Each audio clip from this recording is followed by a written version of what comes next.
araw po na ito, yung pong pagiging scam, iskandalo, nito pong confidential funds misuse.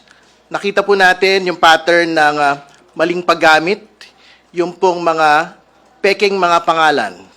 Nakita po natin na yung pong pera, hindi po ginamit para sa confidential expenses, hindi po nila maipakita yung pong confidential activities na pinagamitan po ng pondong ito.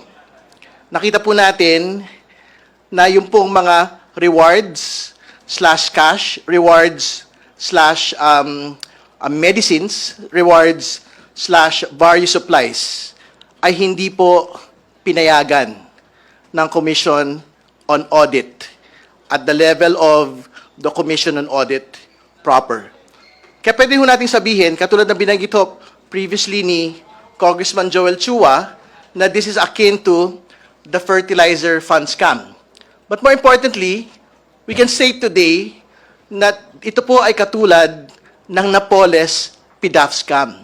Sa Napoles scam, mga kaibigan, na pinag-usapan po natin doon, ghost NGOs, ghost beneficiaries, malalaking pera na hindi ho natin nalaman kung saan po napunta. Ganon po din yung nangyari po dito. Malalaking encashments ng pera, 125 million pesos. Pagkakakilala ho natin kay Mary Grace Piatos, Nova Santos, Milky Sikuya, hanggang sa araw na ito, hindi po liquidated ng maayos yung pong paggamit nito pong mga pondong ito. At anong sabi kanina sa pagdinig? Pagka hindi po tama yung liquidation, there is a prima facie view na ito po ay pinera nung pong mga involved po ng mga matataas pong opisyal, head of agency, katulad po ni Pangalawang Pangulong Sara Duterte at yung kanya pong mga kasama sa OVP. So sa dulo-dulo ho, the burden is not on the prosecution at this point. The burden of evidence is already on the defense. Kasi the presumption exists today.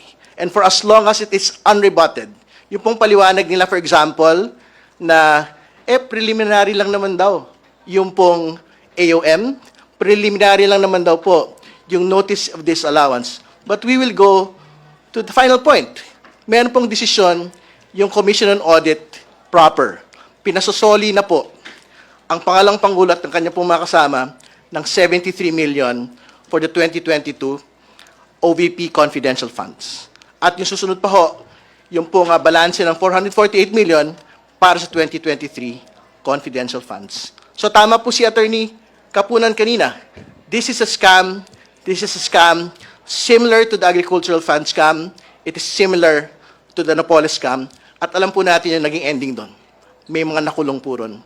May mga napanagot po ron. Okay. Han? Okay. No, Haji? Yeah,